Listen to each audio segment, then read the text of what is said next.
Welcome to Fox Legacy, hosted by Tom Rothman.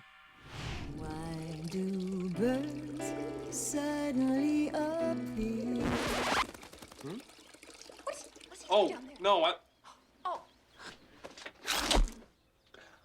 Ow! We got a bleeder!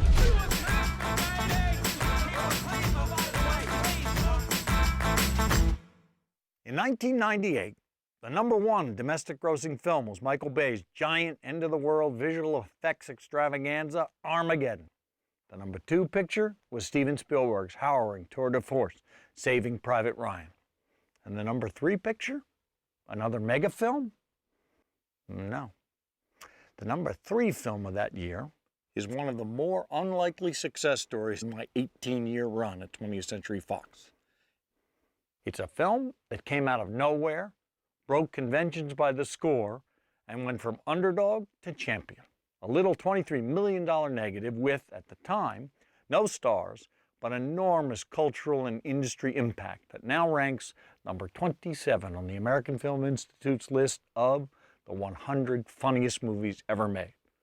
Tonight's film, Peter and Bobby Fairlie's There's Something About Mary. To say that this film was seminal is an irresistible pun, but actually a misleading one, I believe. The movie did indeed have outsized influence on pop culture and the national conversation at the lowest and the highest level. Janet Maslin's rave review in the New York Times said, quote, "Sometimes Western civilization declines in deliriously funny style." And, as I'll detail, it in some ways altered the course of contemporary film comedy. You choke the chicken before any big date, don't you?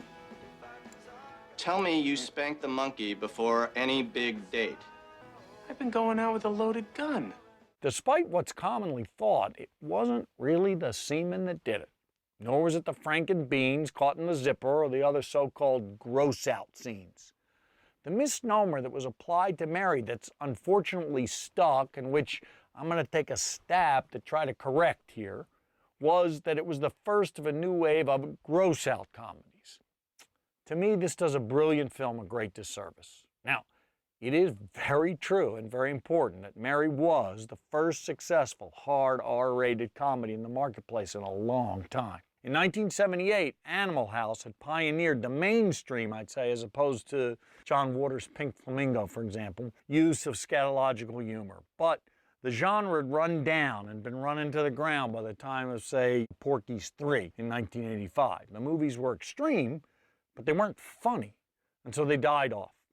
When Mary exploded, see, I could do this all day if I wanted to, but in 1998, the audience hadn't really seen humor that was this pushed in a mainstream film. But here I want to depart from the conventional wisdom, which says that Mary was a phenomenon because it was explicit in ways that movies hadn't been.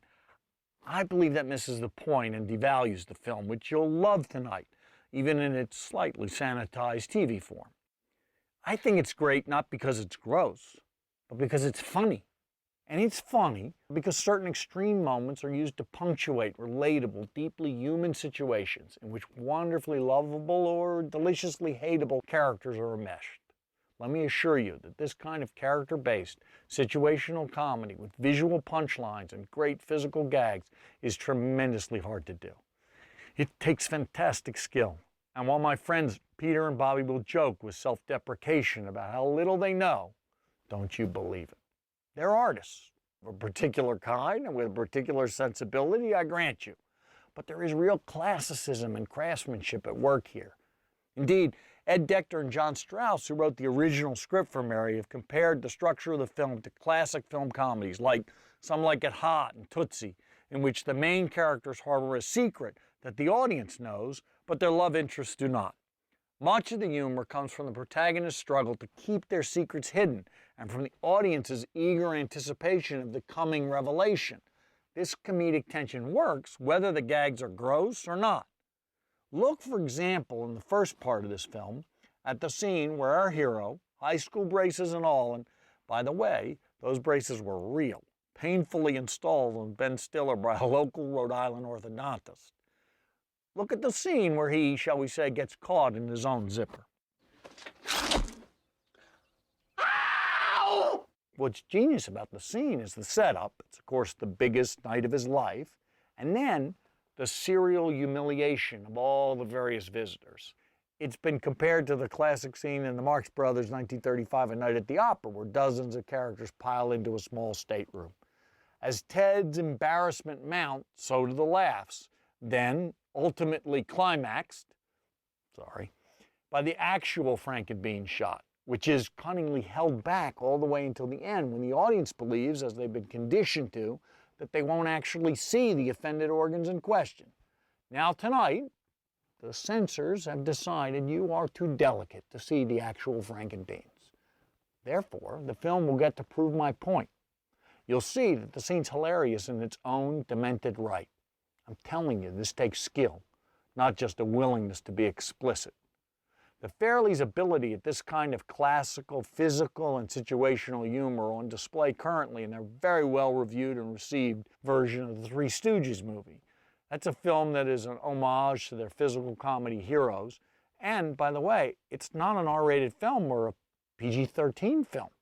It's actually a PG family film. And yet, the comedy set pieces, which is the term of art we use for situational comedy that builds and builds upon itself, are intricately designed and constructed. And the audience laughs contagiously. There's not a gross-out gag in the lot. There is, however, one other key ingredient that put Mary over the top, and it distinguishes all of the Farrellys' work, and it's clearly visible in the offspring of Mary that dominate today's R-rated comedy landscape in the work of Judd Apatow, Todd Phillips, Seth MacFarlane. And that is the unexpected presence of real heart. Mary is, yes, a story of two stalkers after all, but it's really a story of true love and ultimately decency. Ted loves Mary genuinely. Mary, the perfect girl. And by the way, I wanted them to call her Sarah. I have no idea now why, but I'm glad they did. Well, Mary could have the football hero, but she chooses the braces boy instead. It may not be the real world, but it's the world the way we want it to be. And that's why we go to the movies. To focus you on this tonight, know that Peter and Bobby believe the most important scene in the entire movie isn't the famous hair gel or the drug dog or the zipper. For them, it's the very simple scene early in the film where Ted decides he still wants to go to Miami to find Mary, even after Healy's lied to him and said she's overweight, in a wheelchair, on welfare. It's so delicately put. Who, Roller Pig, he says? I still want to look her up. Who? Roller Pig? Are you nuts? Right there, women fall in love with him. And guys who know the real score, that it's Cameron Diaz waiting for him, are reminded that sometimes, well, in the movies anyway, the good guy wins out. This is the consistent heart of the movie, and it can be found in all of the Farrelly Brothers films, and it's central to their success. So you see, it's my thesis that it's decency, much more than indecency, that puts Something About Mary into the Comedy Hall of Fame. Enjoy the film. I'll be back along the way, tell you a few things about the making of the movie.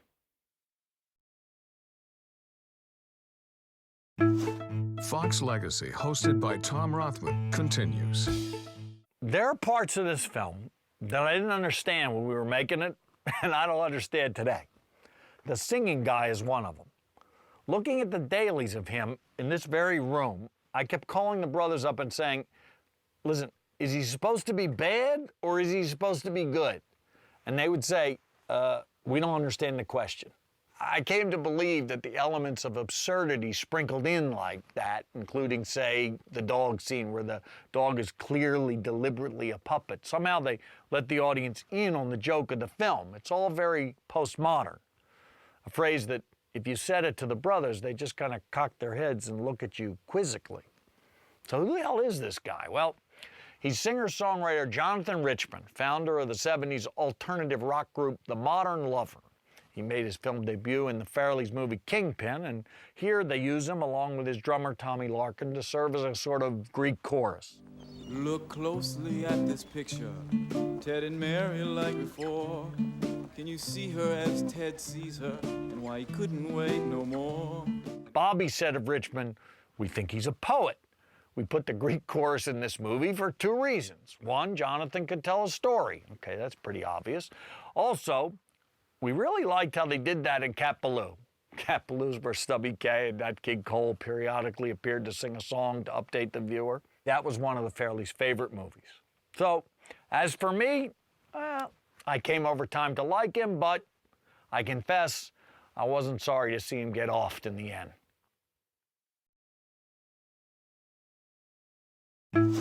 Fox Legacy, hosted by Tom Rothman, continues.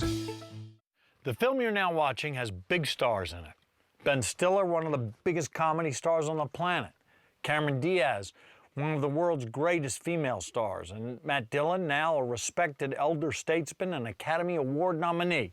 But when we greenlit this film on a script that was so outrageous, I blushed when I had to pitch it to my bosses. It was a very different story. And that's one of the rare and fun things that can happen occasionally, too occasionally, in our business. Mary was a true star-making film. Ben was well-respected, but had never had a big box office hit. Cameron had been in The Mask, which did great, but she was thought of as the girl in The Mask. And Matt had only done drama. By the time Mary had conquered the world, and conquer it did, all this was transformed. You see this happen, particularly in comedies. Smart filmmakers will sometimes take less money so they can make a film with a cast of newer actors that aren't yet established with the audience. And if the film is great, they can become big stars. Think of Bradley Cooper before and after The Hangover, or Seth Rogen before and after Knocked Up. I really admire and try to support this approach, but it does mean keeping the costs of the films down because they become totally execution dependent. In any case, with Mary, Ben Stiller had shown his true comedic genius, which encompasses a gift for physical comedy along with an ability to emotionally connect with audiences. And Cameron Diaz had shown herself, as she has since reinforced many times over, to be an uncommonly gifted comedian. Along with the movie itself, Cameron was nominated for a Golden Globe Award, and she won the New York Film Critics Circle Award for Best Actress for Mary. Cameron has also repeatedly shown in the years that followed great dramatic skills, but as a comedian, she is in a rare lineage of breathtakingly beautiful and desirable women who not only have the timing gift, but the courage and the willingness to make fun of themselves and send themselves up. Think of Carole Lombard or Lucille Ball, ravishing women who could make you laugh and would laugh at themselves. It's a rare gift and a short list. If you haven't seen it, and it's not a Fox movie, by the way, I commend Bad Teacher to your attention, and you'll see that all these years later, that unique ability still flourishes in Cameron. She also happens to be one of the nicest women on the planet Earth, so the notion that Mary was the perfect girl is no stretch in that regard. And at Fox, we've luckily gone on to many great successes with Ben, from absurdist comedy in Dodgeball, to family comedy at Night at the Museum, to outrageous comedy in The Watch, and now, this year, Ben is starring and directing what I truly believe will be his crowning film accomplishment, The Secret Life of Walter Mitty. Mitty's an extraordinary and unique film, so keep an eye out for it. But for Mary, all of Ben, Cameron, and Matt had to have something else to make this movie work. They had to have guts. Because remember, as we said at the outset, a film this pushed had not been done, and they had to shoulder the risk of doing it. The scene you're about to see became, of course, the movie's trademark. The Fairleys were always dead sure about it, God love them. The rest of us, Cameron, Ben, we at the studio, not so much. But we agreed that if the actors were brave enough to do it, we'd give it a try and see. The first public preview of this movie I will never forget. It was in a movie theater outside of Van Nuys, California. The audience had no idea what they were going to see. That's customary. They're just recruited to come to a comedy. By the point you are now in the film, there had already been huge and building laughs in the theater, but nothing like what was about to happen. So, Ben does his thing, as you'll see, and they laugh. Cameron thinks it's hair gel, and they laugh harder. Smash cut to the bar with her hair sticking up, and I can tell you this. In my entire life, too much of which has been spent listening to audiences in movie theaters, I have never heard laughter that loud before or since. Never anything close. It shook the roof. The guy next to me choked and spit out his popcorn into the bag. And from that moment, there was no question ever of it not being in the film. No matter what anybody tells you, that's the truth. I know, because I was there. Indeed, it became the poster for the film, and Variety doctored a picture of me and my then boss, Bill Mechanic, to suit the day. But as you watch the scene now, look closely at how wonderfully both Cameron and Ben play the normalcy surrounding the absurdity. They are comedic wonders. Fox Legacy, hosted by Tom Rothman, continues.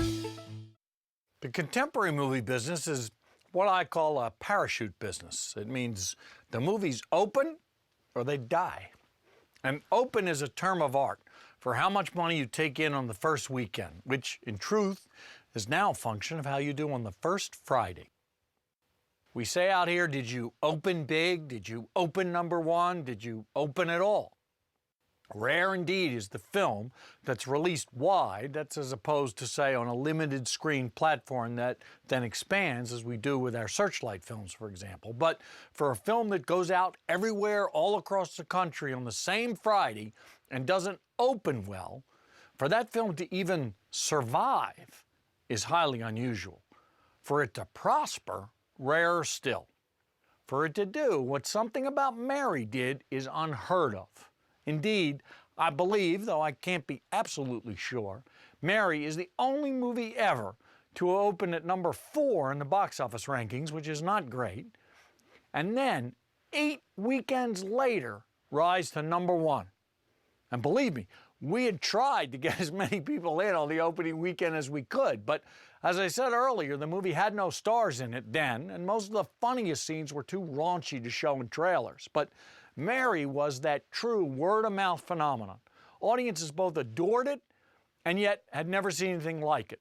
Discovery became proselytizing. For a studio executive, there is almost nothing more satisfying than such circumstances. It means you've both done something new and that the audience has been moved. The impact of Mary was felt in the movie business as a whole. You have only to look at the Golden Globe nominees for Best Picture that year to see the other types of movies that were in the market. There was Shakespeare in Love, a witty, literate, historical romance, Bulworth, Warren Beatty's brilliant, scathing political satire, which I'm proud to say we did here, The Mask of Zorro, the low-budget Still Crazy, and the sentimental Patch Adams. But if you look at the following year, it was hits like Austin Powers, American Pie, and South Park, bigger, longer, and uncut. Did Mary affect or reflect the zeitgeist? I've never really known about such things, but I don't suppose it matters. It's the same result either way. Certainly, Mary's unique blend of raunchy humor and touching relationships proved hugely influential. You look at the films of Todd Phillips or Judd Apatow, they all blended edgy, R-rated humor with genuine compassion for their characters, and they all proved to be great box office hits. And like my friends Peter and Bobby, those filmmakers' gifts are not defined by outrageousness alone, so much as relatability, compassion, and exquisite comic timing. Dying is easy, yes, but you know what? Gross is pretty easy too. It's truly funny comedy that is so very, very hard. And Mary, a film first pitched to me by one of its producers on a ski lift at the Sundance Institute more than 17 years ago, is really funny. So, thank you for joining us on Fox Legacy. I have to go back to work, if you can call this work, and I've been calling it work for a long time. Paul, you can roll film. See you again.